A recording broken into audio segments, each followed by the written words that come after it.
Bapa di sorga, terima kasih banyak untuk Sabat yang indah yang telah Engkau berikan kepada kami. Terima kasih Tuhan, atas penjagaan-Mu atas kami. Dan saat kami akan memulai waktu kami bersama pagi ini untuk mempelajari firman-Mu, kami meminta Roh Kudus-Mu untuk menyertai kami. Berkati kami dengan kehadiran-Mu, oh Tuhan. Dan biarlah Engkau mengirimkan Roh Kudus-Mu untuk menjadi guru kami dan penuntun kami. Supaya kami tidak menggunakan Roh-Mu, tetapi Roh-Mu yang akan menggunakan kami dan untuk menerangi pikiran dan mengisi kami. Buka mata kami sehingga kami dapat melihat hal-hal menakjubkan dari firman-Mu. Dan Tuhan, tolong, angkat kami dari dunia ini, saat ini. Bantu kami untuk mengesampingkan gangguan kami. Dan bantu kami Tuhan saat ini untuk fokus, karena kami berdoa dalam nama Yesus, amin. Pekabaran untuk pagi ini adalah, reformasi yang dibutuhkan di akhir zaman. Dan apa yang kita pelajari di Naomi terakhir kali, adalah bahwa kitab hukum ditemukan. Dan Ezra mulai membacanya setiap hari. Dan sebagai akibatnya, apa yang terjadi? Orang-orang diinsafkan atas dosa-dosa mereka, mereka mengaku dan mereka datang dan menyembah Tuhan. Dan akhirnya mereka datang dan merayakan hari raya Pondok Daun dan ibadah dan kebaktian bait suci akan dipulihkan pada masa itu. Dan Nehemia menceritakan kepada mereka, karya-karya indah dan belas kasihan Allah di masa lalu dan bagaimana dosa-dosa mereka yang membawa mereka ke dalam penawanan dan membawa mereka ke dalam malapetaka. Dan bagaimana orang Babel, dan Media Persia, dan bahkan orang Yunani, akan memerintah atas mereka. Dan bagaimana mereka berakhir dalam keadaan yang menyedihkan dan menyesal, tetapi mereka melihat kebaikan Tuhan terhadap mereka. Dan mereka, pada waktu itu di zaman Nehemia, ketika Nehemia menceritakan semua ini, mereka mengadakan perjanjian dengan Tuhan lagi. Dan ini berulang, perjanjian apa yang mereka buat dengan Tuhan? Kita bisa menemukannya di Nehemia pasal 10 ayat 28-32. Maafkan saya, ada beberapa hal yang mereka janjikan dengan Tuhan. Pertama, mereka berkomitmen untuk menaati 10 perintah lagi. Kedua, tidak ada lagi pernikahan yang tidak seimbang. Ketiga, mereka berkomitmen untuk memelihara hari Sabat. Dan terakhir, mereka berkomitmen untuk setia dalam perpuluhan dan persembahan mereka, dan coba tebak? Ada kebangunan rohani besar di antara mereka saat mereka membuat komitmen ini kepada Allah lagi, dan setelah kebangunan rohani umum ini. Dalam Nehemia pasal 11, Yerusalem dihuni kembali. Dan itu hanya, daftar nama dari siapa yang ada di Yerusalem.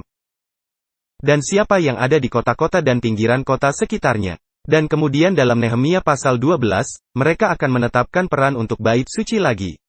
Dan Anda menemukan Nehemia pasal 12, saya sedang membahas ini, saya hanya menjelaskan kepada Anda apa yang terjadi, karena sebenarnya inti dari apa yang kita pelajari pagi ini ditemukan dalam Nehemia 13.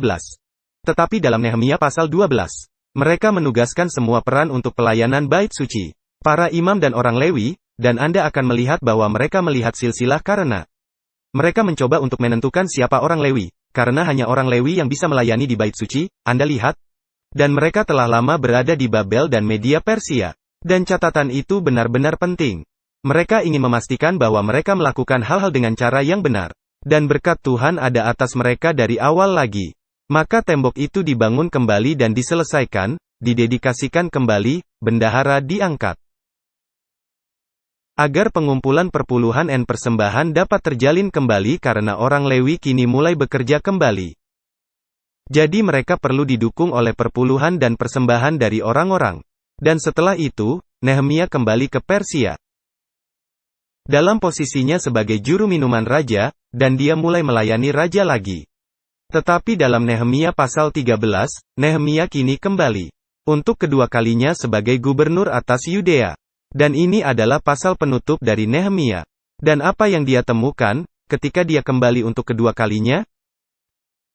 Baiklah, mari kita lihat di sini dalam Nehemia pasal 13 dan mulai dari ayat 1.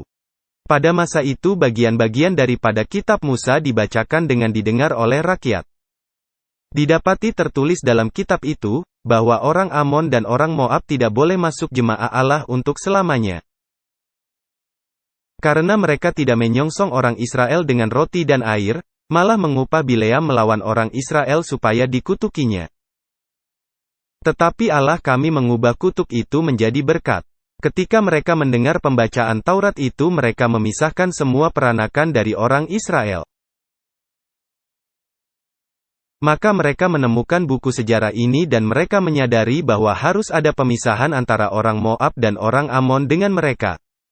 Dan kelompok ini, mereka memutuskan untuk memisahkan diri dari orang-orang yang tidak percaya, dari apa yang Alkitab sebut di sini sebagai kumpulan orang banyak. Teman-teman, apa yang kita pahami tentang kumpulan orang banyak di dalam Alkitab? Baiklah, mari kita beralih ke Bilangan pasal 11 ayat 4-6. Orang-orang bajingan yang ada di antara mereka kemasukan nafsu rakus. Dan orang Israel pun menangislah pula serta berkata, siapakah yang akan memberi kita makan daging? Kita teringat kepada ikan yang kita makan di Mesir dengan tidak bayar apa-apa, kepada mentimun dan semangka, bawang prei, bawang merah dan bawang putih.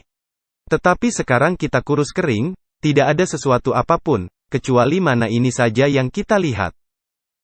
Nah, orang banyak campuran ini bukanlah orang banyak campuran seperti yang dibicarakan dalam Nehemia. Komposisi orang-orangnya tidak persis sama, tetapi apa yang mereka wakili persis sama. Itu adalah sekelompok orang yang bukan Yahudi atau dari suku Israel. Ketika bangsa Israel keluar dari Mesir, beberapa orang Mesir keluar bersama mereka juga karena mereka melihat Mesir dan itu dihancurkan. Mereka ketakutan. Jelas, Tuhan orang Israel jauh lebih unggul daripada Tuhan yang mereka sembah. Jadi mereka mengikuti, tetapi mereka tidak bertobat. Dan campuran orang banyak itulah yang selalu mengeluh. Mereka adalah orang-orang yang selalu tidak puas dengan makanan yang mereka makan. Mereka tidak puas dengan sedikit jatah air atau apapun itu. Mereka hanya menemukan tempat untuk selalu menyampaikan keluhan. Selalu ada orang yang menimbulkan masalah di perkemahan Israel. Dan orang Israel akan mengikuti bersama dengan campuran orang banyak itu, Anda lihat. Dan kelompok ini terdiri dari siapa saja? Nah, dalam Keluaran 12 ayat 37 dan 38. Kemudian berangkatlah orang Israel dari Ramses ke Sukot, kira-kira 600.000 orang laki-laki berjalan kaki, tidak termasuk anak-anak. Juga banyak orang dari berbagai-bagai bangsa turut dengan mereka, lagi sangat banyak ternak kambing domba dan lembu sapi. Bukan hanya bangsa Israel, ada orang lain juga. Demikian pula pada zaman Nehemia, ada sekelompok orang yang datang bersama mereka keluar dari Persia. Dan lihat, bukan berarti kita harus menjadikan orang-orang duniawi sebagai musuh kita, tapi teman-teman. Janganlah kita menjadi sahabat mereka dan menjadikan mereka sebagai penasihat dan kepercayaan kita. Mari pastikan kita melayani mereka dan menjangkau mereka. Berhati-hatilah dengan siapa Anda memilih untuk bergaul dan dengan siapa Anda berbaur. Tuhan berkata dengan sangat jelas, mereka tidak boleh datang ke dalam jemaat Tuhan selamanya. Ada garis perbedaan yang jelas yang ditarik antara keduanya dan kelompok orang di sana. Dan itu harus dilakukan hari ini juga, teman-teman.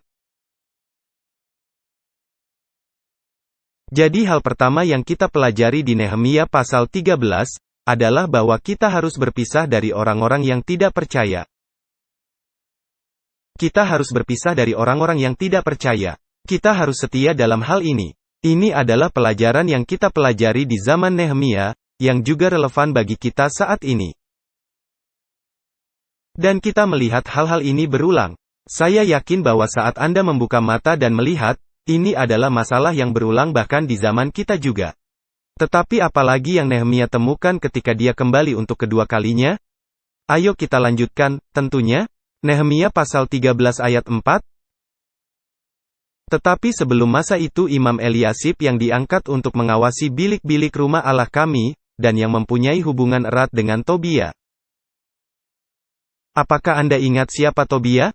Dia adalah orang yang bersekutu dengan Sanbalat. Mereka adalah orang-orang yang mencoba untuk memanggil Nehemia agar mereka bisa menyakitinya atau mengganggu atau membunuhnya. Merekalah yang berusaha menghancurkan dan menghalangi pekerjaan tembok yang sedang dibangun untuk bergerak maju. Dan sekarang, apa yang kita temukan? Apa yang terjadi dengan Tobia? Kita terus membaca dalam ayat 5, Imam Allah, yaitu Eliasib. Dia membuat dan menyediakan sebuah bilik besar bagi Tobia, di mana sebelumnya orang membawa ke bilik itu korban sajian. Kemenyan, perkakas-perkakas dan persembahan persepuluhan daripada gandum, anggur dan minyak yang menjadi hak orang-orang Lewi. Para penyanyi dan para penunggu pintu gerbang, dan persembahan khusus bagi para imam. Apa yang terjadi? Anda lihat, Eliasib, dia pergi dan membuat ruang untuk Tobia di sana, di sebelah bait suci, di sebuah ruangan di mana mereka mengumpulkan semua perpuluhan dan persembahan yang disediakan untuk para imam dan orang Lewi. Dan dia telah menyusup ke perkemahan orang Yahudi dan membuatnya sedemikian rupa sehingga mereka sekarang menyalahgunakan perpuluhan dan persembahan. Karena tidak ada tempat untuk menyimpannya lagi. Dan apa yang terjadi di sini? Mari kita lanjutkan, ayat 7-9. Lalu aku tiba di Yerusalem dan melihat kejahatan yang dibuat Eliasib untuk keuntungan Tobia, sebab bagi Tobia ini telah disediakannya sebuah bilik di pelataran rumah Allah. Aku menjadi sangat kesal, lalu kulempar semua perabot rumah Tobia keluar bilik itu. Kemudian kusuruh tahirkan bilik itu. Sesudah itu kubawa kembali ke sana perkakas-perkakas rumah Allah, korban sajian dan kemenyan. Nehemia, dia mendengar tentang hal itu. Dan dia datang dan mengusirnya keluar dan membersihkan ruangan, dan memakainya kembali untuk penggunaan. Perpuluhan dan persembahan yang dimaksudkan sejak awal, Anda tahu, dia melakukan pekerjaan yang cukup berat, mengusir Tobia keluar. Dan sepertinya, wow, dia sangat kejam. Tetapi Anda tahu, teman-teman, ini diperlukan di zaman sekarang ini. Mengapa? Mereka mencemarkan pelayanan bait suci. Dan orang-orang mulai melihat ini dan mereka mulai memberi semakin sedikit perpuluhan dan persembahan. Dan akibatnya, apa yang terjadi? Orang-orang Lewi tidak dapat didukung. Mereka harus pergi dan melakukan pekerjaan lain juga. Jadi lihat, teman-teman, saya pikir penting bagi kita untuk memahami bagaimana perpuluhan dan persembahan digunakan? Saya pikir ini sangat penting. Anda lihat, perpuluhan dan persembahan. Persepuluhan setidaknya apa yang kita lihat di Alkitab, bukan bagaimana itu digunakan hari ini, karena Anda tahu, banyak orang menyalahgunakan perpuluhan. Tetapi ketika Anda mempelajari tentang perpuluhan di dalam Alkitab, Anda akan menemukan bahwa itu digunakan untuk mendukung pelayanan Injil. Ini adalah dukungan bagi mereka yang melakukan pekerjaan Tuhan. Dan, Anda tahu, di gereja kami cukup transparan dengan berapa banyak perpuluhan yang kami kumpulkan. Dan bahkan dalam pertemuan bisnis kami akan menunjukkan kepada Anda bagaimana kami telah menggunakan uang itu juga. Kami akan memberikan kertas rincin yang dicetak, tentang bagaimana biaya perpuluhan telah digunakan. Nah, bukan perpuluhannya karena kita tidak menyimpan perpuluhannya di gereja kami, perpuluhannya pergi ke misi dan kemudian didistribusikan kembali kepada para pendeta untuk mendukung mereka. Tetapi kami juga menunjukkan kepada Anda bagaimana kami menggunakan persembahan yang Anda masukkan ke dalam kantong persembahan setiap minggu. Kami transparan. Kami ingin Anda memiliki keyakinan penuh bahwa kami menggunakan persepuluhan dan persembahan yang Anda berikan, dari keringat dan kerja keras dari apa yang Anda peroleh selama seminggu. Yang telah digunakan, dengan benar dalam cara tertentu. Kami ingin Anda memiliki keyakinan bahwa ketika Anda memasukkan uang itu ke dalam kantong, Anda dapat memiliki keyakinan bahwa itu digunakan dengan cara yang benar. Dan bahkan dengan perpuluhan, teman-teman. Saya harap Anda telah melihat di tahun terakhir ini yang sibuk sebagai pelayan Injil. Anda tahu, saya telah mengajar berminggu-minggu. Di awal ketika MCO pertama kali dimulai, saya berkhotbah 4 kali seminggu untuk Jumat malam, kemudian sekolah Sabat, kemudian kebaktian, dan tutup Sabat. Dan kemudian saya dapat, sekolah Sabat dimulai dan kemudian saya dapat menemukan orang untuk melakukan kebaktian Sabat sore. Jadi yang saya miliki hanyalah Jumat malam dan Sabat pagi. Dan cukup menyibukkan dan melelahkan, menulis 2 khotbah seminggu juga. Anda tahu, ketika saya berkhotbah, ketika saya melewati 2 gereja itu jauh lebih mudah karena saya mengkhotbahkannya di Sabat ini. Dan kemudian pada hari Sabat lainnya, saya tidak perlu mempersiapkan banyak hal. Saya hanya perlu mengulasnya karena saya sedang berkhotbah kepada jemaat baru yang belum pernah mendengarnya. Dan saya hanya perlu menyiapkan 1 khotbah setiap 2 minggu. Tapi di masa pandemi, wah, cukup menyibukkan. Tahun lalu, saya berkhotbah kemungkinan 47 kali dari 52 hari Sabat. Jadi saya dengan mudah mengkhotbahkan lebih dari 100 khotbah tahun lalu untuk akhir pekan. Tapi bukan hanya itu, Anda melihat persembahan. Bagaimana dengan persembahan, uang yang Anda masukkan ke dalam kantong persembahan, yang Anda berikan untuk anggaran gereja lokal kami? Mengapa orang memberi begitu sedikit? Mungkin karena Anda tidak melihat bahwa kami memiliki kebutuhan yang banyak. Jadi penting untuk berbagi dengan gereja, apa yang kami lakukan di tingkat kepemimpinan untuk menentukan bagaimana uang ini digunakan. Nah, untuk apa kita menggunakannya? Nah, buku misionaris tahun ini, kami membeli buku-buku itu dan kami membagikannya secara gratis. Kami telah membeli dengan harga yang sangat disubsidi, buku pegangan pemuri dan juga. Tetapi kami menyediakannya untuk anggota gereja, kami tidak menagih Anda 1 sen pun, tetapi jika Anda merasa terbebani untuk memberi, Anda dapat mengembalikannya, untuk misi dan juga gereja kami. Kami juga memiliki dana kesejahteraan, yang kami siapkan. yang sangat banyak digunakan dalam setahun terakhir ini, karena kami berada di masa pandemi ini dan banyak orang kehilangan pekerjaan. Belum mendapatkan uang, entah itu dari orang yang mengirim dari perantauan atau dari orang lain yang datang dari perantauan.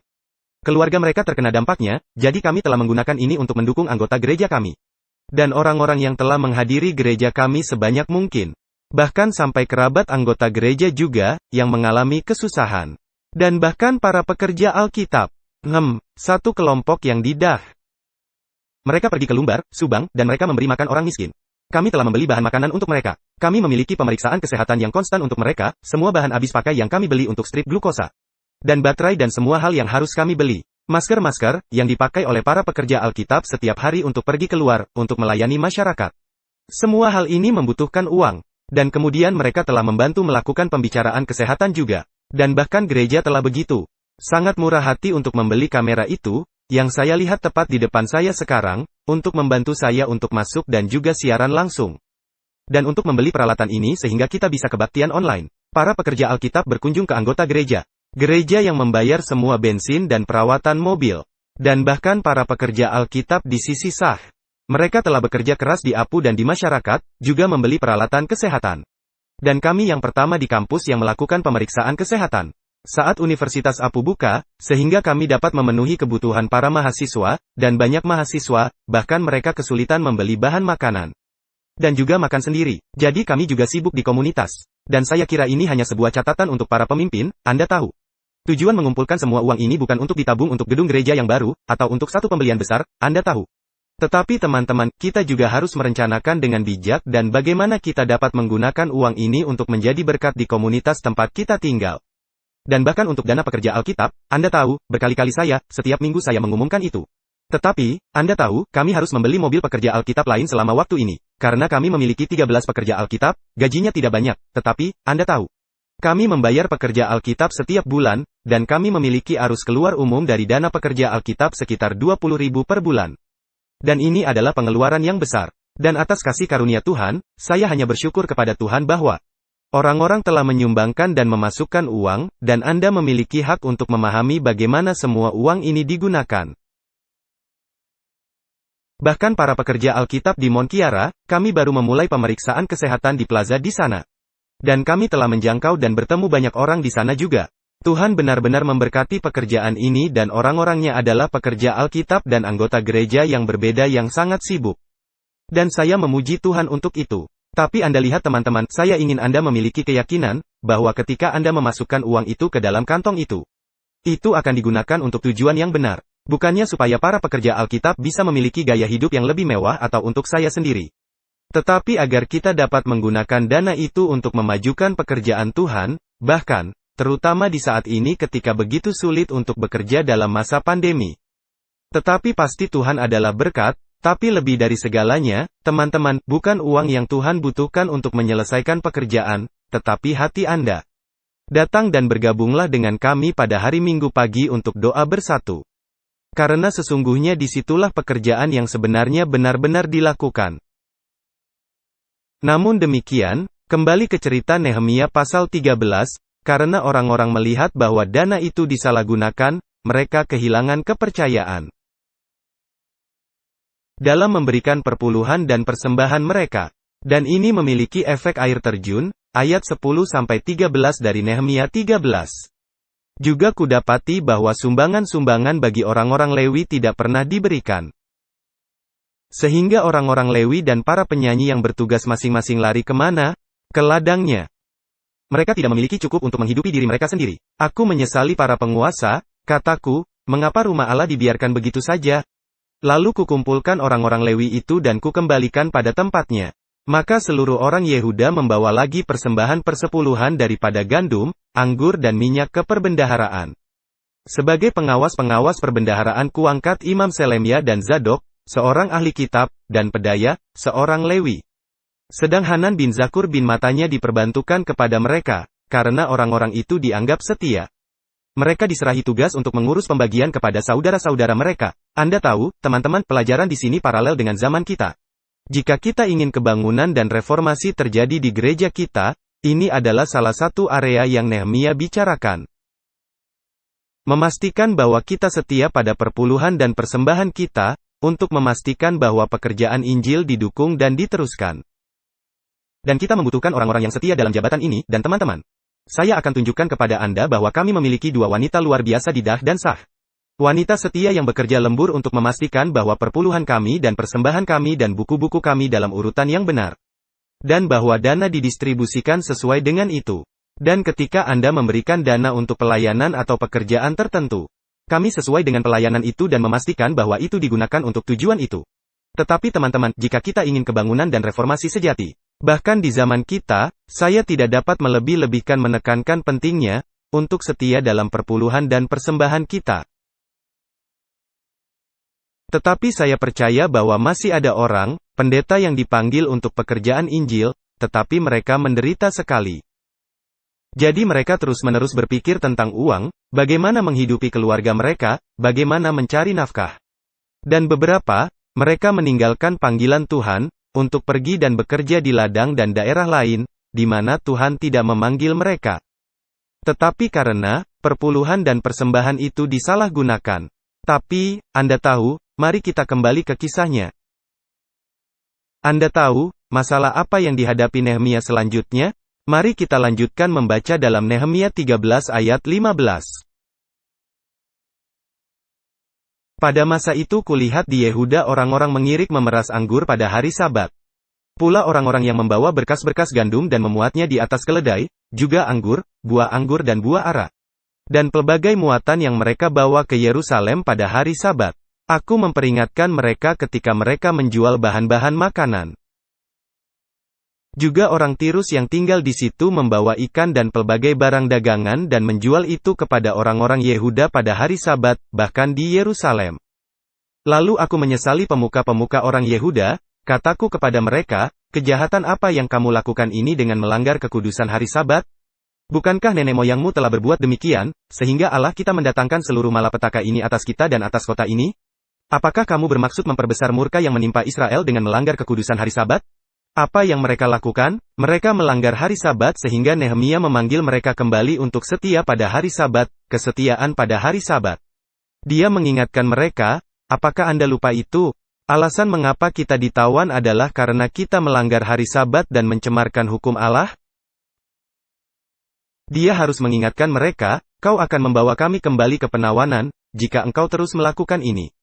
Dan teman-teman, kita memiliki sejarah panjang tentang apa yang kita baca di Alkitab tentang bagaimana orang-orang tidak setia kepada Tuhan. Bahkan pada hari Sabat dan Tuhan mendatangkan mereka, atau setidaknya dia menarik pemeliharaannya yang melindungi. Dan Babel dan Media Persia. Dan bahkan Asyur, sebelum itu, mereka datang dan menaklukkan mereka dan membuat mereka tunduk kepada mereka. Dan tentu saja teman-teman, ini adalah masalah besar di zaman kita juga, mencemarkan jam Sabat. Ingatlah komitmen dan perjanjian yang dibuat dengan Tuhan. Pada hari baptisan Anda, dan teman-teman, apa yang terjadi? 3 hal yang diikuti bagi orang Israel, perjanjian untuk mengikutinya. Salah satunya adalah hari Sabat. Seberapa pentingkah itu? Ini adalah hari yang suci dan istimewa. Mungkin keakraban dengannya yang kita lewati setiap minggunya telah membuat kita menerima begitu saja. Dan menjadikan hari yang istimewa dan suci ini, kehilangan kekudusan dan keistimewaannya bagi kita masing-masing.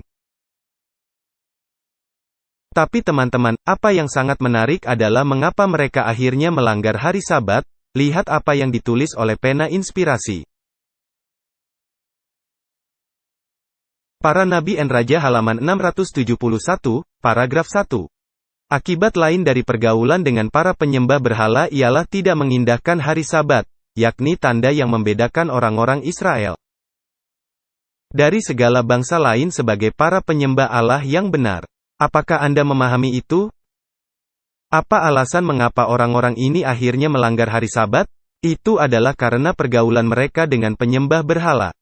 Mereka berbaur dengan orang-orang dari kepercayaan lain. Dan sebagai akibatnya, keistimewaan hari Sabat kehilangan kesucian dan kekudusannya. Hubungan dengan penyembah berhala, keinginan untuk mendapatkan keuntungan, menghubungkan diri kita dengan orang-orang dari kepercayaan lain. Dan apakah itu dalam praktik bisnis dengan orang lain? Anda tahu, mungkin Anda adalah pemilik bisnis dan Anda bersekutu dengan orang lain dan rekan kerja Anda untuk bisnis ini, dan mereka tidak percaya pada hari Sabat. Mereka bahkan mungkin bukan orang Kristen, dan mungkin Anda berkata, "Yah, ini hanya bisnis." Anda tahu, tapi teman-teman, Anda tahu, ketika kita bersatu dengan orang-orang yang tidak percaya, itu melemahkan sistem kepercayaan kita. Apakah Anda tahu itu? Itu benar terjadi. Dan lihat, saya tidak mengerti ini, karena saya tidak melakukan ini, tetapi Anda tahu, mungkin Anda bermitra dengan teman atau keluarga.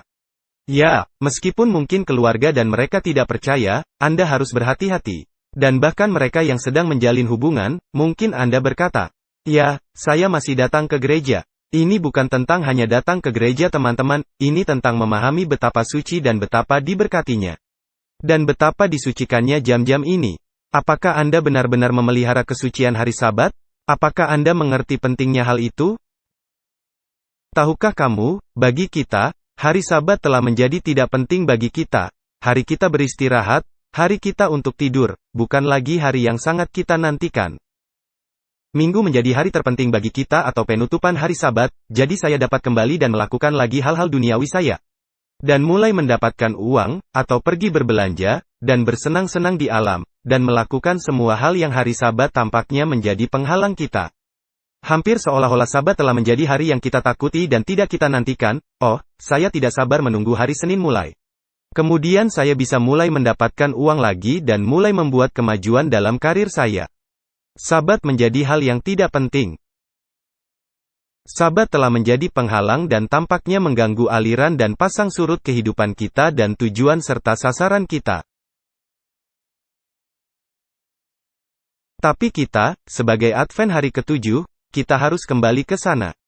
Kita telah kehilangan kekhasan kita dan kebutuhan untuk kembali ke hari Sabat.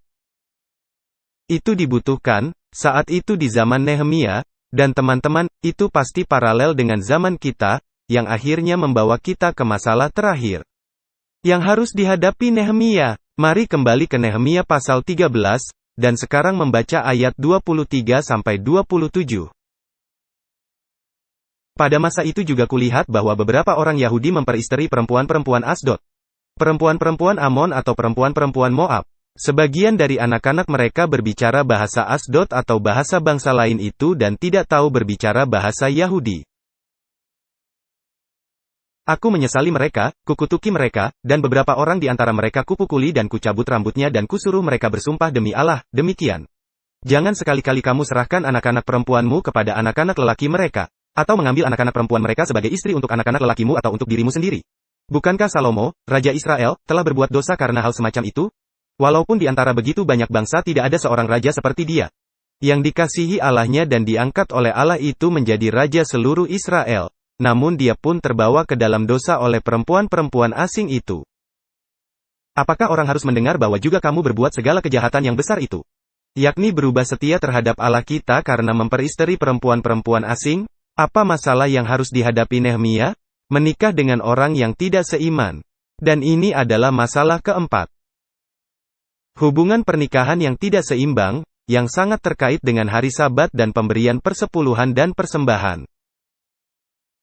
Jadi sepertinya kesetiaan kepada yang pertama benar-benar sama dengan yang keempat yang Anda lihat di sini di daftar ini. Untuk memisahkan diri dari orang-orang yang tidak percaya, tidak menjadi pasangan yang tidak seimbang dalam hubungan dengan mereka. Anda tahu, teman-teman, ini adalah masalah yang sangat penting. Ketika Anda melihat pada apa yang Nehemia alami, dia seperti, Anda harus memastikan bahwa Anda tidak membiarkan anak-anak Anda, putra dan putri Anda menikah dengan orang yang tidak seiman. Meskipun Anda sudah melewati jalan ini. Dan dia memberikan ilustrasi tentang Salomo, orang paling bijaksana yang pernah hidup, dia ditarik untuk menyembah Baal dan semua dewa lainnya. Karena istri yang dia nikahi, karena mereka kafir. Mereka tidak memiliki iman yang sama. Dan kita sama sekali tidak sejelas, sedekat, seperti bagaimana Salomo dalam hikmat. Jangan berpikir bahwa kita lebih pintar darinya. Butuh beberapa ratus istri untuk menarik Salomo dari kesetiaannya kepada Tuhan. Tapi di zaman kita, tanpa hikmat Salomo yang dia dapatkan dari Tuhan, itu hanya akan membutuhkan satu. Teman-teman, kita perlu sangat berhati-hati. Mengapa? Ini mempengaruhi seluruh bangsa. Kesetiaan Salomo, ketika dia terhubung dengan istri-istri kafir ini, dia akhirnya menarik seluruh bangsa menjauh dari Tuhan. Dia akan membangun kuil untuk istri-istrinya, untuk dewa-dewa mereka untuk disembah yang pada akhirnya dia sendiri akan sujud dan menyembah juga.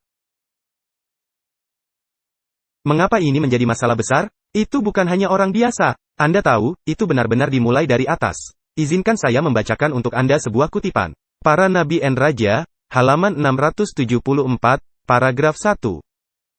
Ada sebagian orang yang bertugas dalam pekerjaan suci yang memohon pengecualian untuk istri-istri mereka bangsa kafir. Yang menyatakan bahwa mereka tidak dapat bercerai dengan mereka. Tetapi tidak ada perbedaan yang diadakan.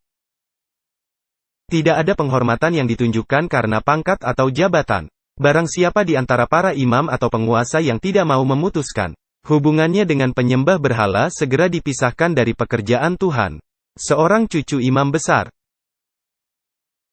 telah mengawini anak perempuan Sanbalat yang terkenal kejahatannya, bukan saja dipecat dari pekerjaan, melainkan dengan segera diasingkan dari Israel. Anda tahu, teman-teman, ini benar-benar menunjukkan pentingnya pekerjaan suci dan kemurnian yang dibutuhkan dalam pekerjaan Tuhan. Dan kita membutuhkan itu di zaman ini juga teman-teman. Nehemia, dia membuat mereka berjanji untuk tidak memberikan putra atau putri mereka kepada orang-orang yang tidak percaya, tetapi kemudian dia pergi dan mencari mereka yang menikah dengan orang-orang yang tidak percaya dan berkata, engkau tidak bisa dalam jabatan ini jika engkau menikah dengan orang tidak percaya. Jadi Nehemia harus menyingkirkan mereka. Teman-teman, ini adalah ketaatan, kesetiaan yang dibutuhkan Tuhan, bahkan di zaman kita tinggal saat ini. Tetapi saya memberitahu Anda, gereja-gereja, kita menjadi takut. Kita takut mereka akan meninggalkan gereja. Tapi tahukah Anda, ketika Nehemia bertindak terlalu jauh sampai memukul kepala mereka dan dia mengusir mereka sendiri bahkan sebelum mereka sempat keluar dari pintu. Anda tahu, teman-teman, saya tidak mengatakan bahwa kita harus mengusir orang-orang, tetapi kita harus memiliki apa? Pekerjaan Tuhan yang dijunjung tinggi. Ya, kita harus menjaga kemurnian pekerjaan dan pentingnya pekerjaan dan panggilan yang tinggi dari pekerjaan Tuhan. Kita membutuhkan ini, dan bahkan zaman ini, teman-teman, bagi mereka yang menikah dengan pasangan yang tidak percaya, Anda harus lebih setia. Anda harus mengangkat kepala dan bahu Anda di atas air untuk menunjukkan kepada mereka, siapa Tuhan yang sebenarnya. Dan seringkali alasan mengapa seseorang menikahi orang yang tidak percaya pada awalnya, adalah karena mereka sendiri tidak setia. Ada kebutuhan untuk kebangunan dan reformasi dalam kehidupan kita zaman ini. Ada banyak pekerjaan yang harus dilakukan, dan itu tidak akan mudah. Jangan berpikir bahwa Nehemia begitu saja, dan dia dibangun seperti itu, dan itulah mengapa dia bisa melakukan itu. Tapi teman-teman saya memberitahu Anda, Nehemia, dia melalui banyak hal hanya untuk berdiri, dan setia, dan melakukan pekerjaan yang dia lakukan. Tampaknya kekerasan, kelihatannya begitu keras, tapi saya katakan, jangan pikir Nehemia tidak berpikir dua kali tentang ini. Lihatlah apa yang ditulis oleh pena inspirasi. Para Nabi dan Raja, halaman 674, paragraf 2. Betapa besar kesusahan jiwa dengan kehebatan kesukaran ini yang merugikan pekerja setiawan bagi Allah.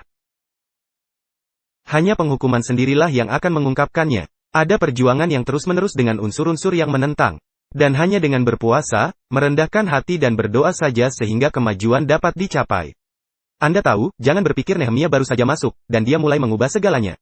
Dia benar-benar harus berdoa, dia harus berpuasa, dia harus berpikir panjang dan keras tentang ini, sebelum dia pergi dan melakukannya.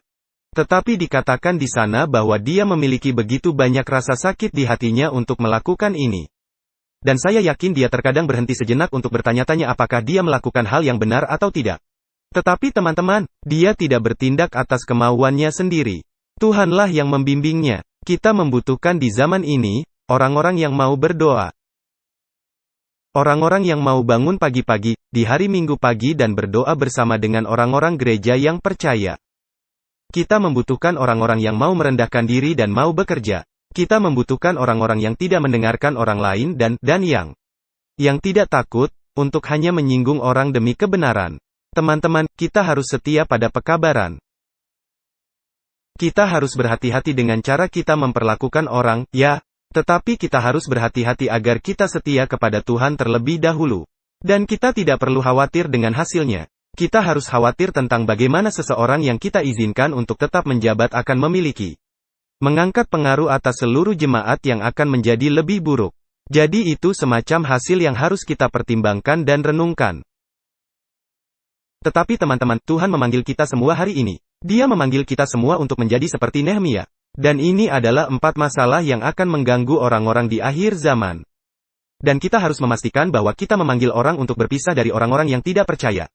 Untuk memastikan bahwa kita tidak bersekutu dengan mereka dalam bisnis dan dalam hubungan. Kita harus setia pada perpuluhan dan persembahan. Di zaman sekarang, ya, ketika begitu banyak gereja hanya menyerukan agar mereka dapat mendukung diri mereka sendiri, tapi teman-teman, bukan hanya tentang dukungan, tapi memastikan bahwa kita setia. Dan kemudian kita harus memanggil orang-orang untuk setia, terutama pada hari Sabat. Hari yang begitu penting, meterai Allah, tanda kesetiaan kita kepadanya. Dan kemudian kita harus memiliki panggilan yang jelas tentang memastikan bahwa orang-orang tidak memiliki pasangan yang tidak seimbang dalam hubungan mereka. Ini adalah bidang reformasi yang perlu dilakukan di zaman ini. Alkitab tidak diberi tanggal. Tuhan tahu sejarah itu akan terulang kembali sendiri. Dan saya yakin jika Anda membuka mata Anda hari ini dan melihat sekeliling Anda akan melihat bahwa ini adalah masalah utama yang mengganggu gereja kita. Dan mungkin beberapa dari Anda duduk di sini pagi ini, berpikir, Ben sedang menyinggung saya. Teman-teman, saya tidak menyinggung siapapun. Saya hanya memberitakan kebenaran. Apa saya menjadi musuhmu? Seperti yang dikatakan Paulus, karena saya mengajar kepada Anda dan membagikan kebenaran kepada Anda.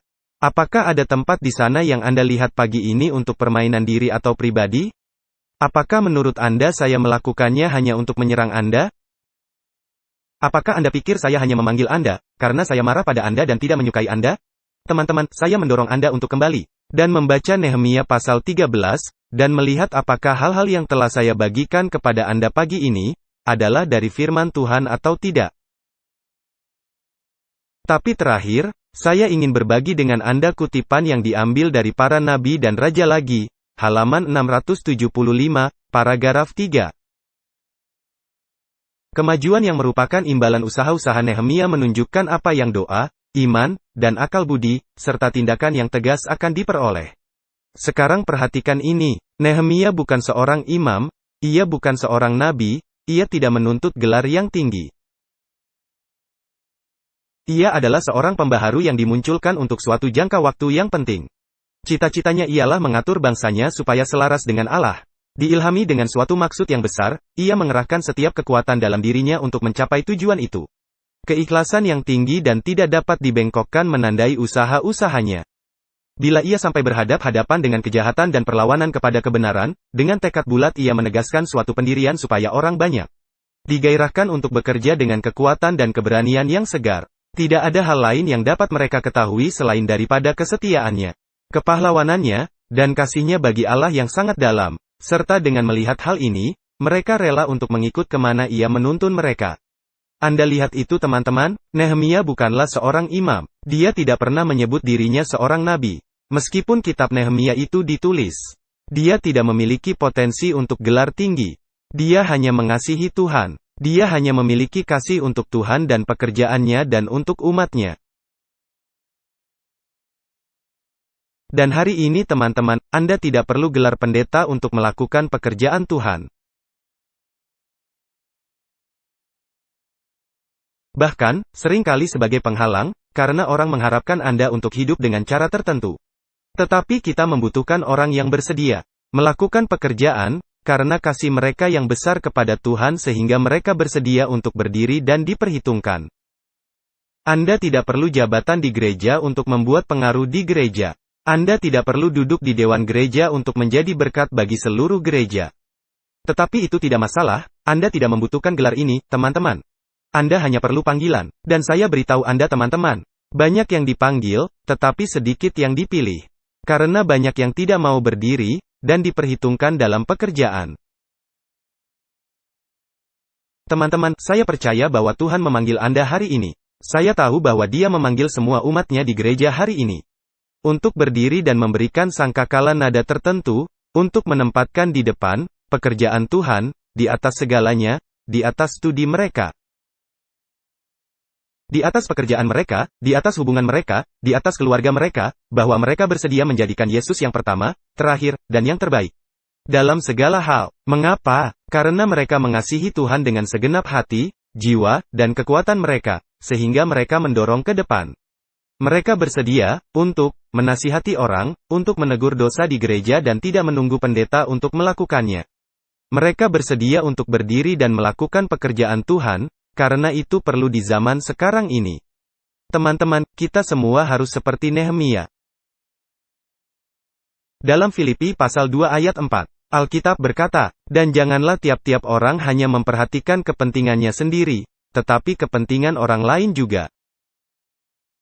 Sepertinya Tuhan memanggil kita untuk menjadi orang yang sibuk. Ya, Dia memanggil kita menjadi orang yang sibuk, bukan dalam gosip, tetapi dalam pekerjaan Injil. Perbedaan besar. Tuhan, Dia ingin kita sibuk dalam menyelamatkan jiwa, memenangkan jiwa, menjadi terang, menjadi berkat bagi seluruh dunia. Dimulai dengan keluarga Anda, teman Anda, komunitas, pengaruh yang Anda miliki. Tuhan, Dia tidak menunggu Anda untuk pergi dan belajar teologi dan kemudian kembali dan kemudian Anda dapat mulai melayani Dia. Tidak teman-teman, Dia ingin Anda menjadi berkat sekarang, dimanapun Anda berada. Jadilah Nehemia, di sini di Malaysia atau di tempat Anda berada sekarang. Teman-teman, Anda tidak perlu memiliki gelar, sebelum Anda dapat berdiri dan melakukan pekerjaan Tuhan. Anda tidak perlu dipilih ke dalam kantor gereja.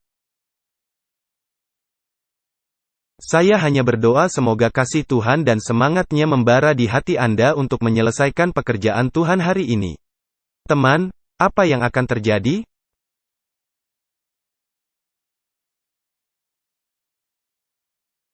Maukah Anda berdiri dan diperhitungkan? Atau mungkin kasih Tuhan sedang menunggu di hatimu? Anda harus kembali padanya, duduk di hadapannya. Anda harus datang dan berdoa bersama kami. Anda harus lebih sering datang dan bergabung dengan sekolah Sabat. Anda harus datang dan mempelajari firman-Nya lebih banyak. Anda harus berdoa agar Roh Kudus memenuhi hati Anda dengan kasih Tuhan yang lebih luas dan lebih dalam daripada isu atau masalah apapun yang mungkin menghadang Anda. Dan kemudian teman-teman akan memperbaiki pelanggaran tersebut. Kemudian kita akan berdiri di celah dan dihitung di hari-hari terakhir ini. Mari kita berdoa. Bapa di sorga, Tuhan, saya berterima kasih atas teladan Nehemia. Saya tahu Bapa, itu berbicara begitu jelas di hati kami. Masalah yang kita hadapi di gereja, hanya ada di sana. Bantu kita untuk tidak menunjuk jari dan mencari kesalahan dan mengapa itu terjadi. Tetapi bantu kita untuk berdiri dan diperhitungkan seperti Nehemia, untuk menjadi pemecah masalah, menjadi pembaharu di zaman kami sekarang ini.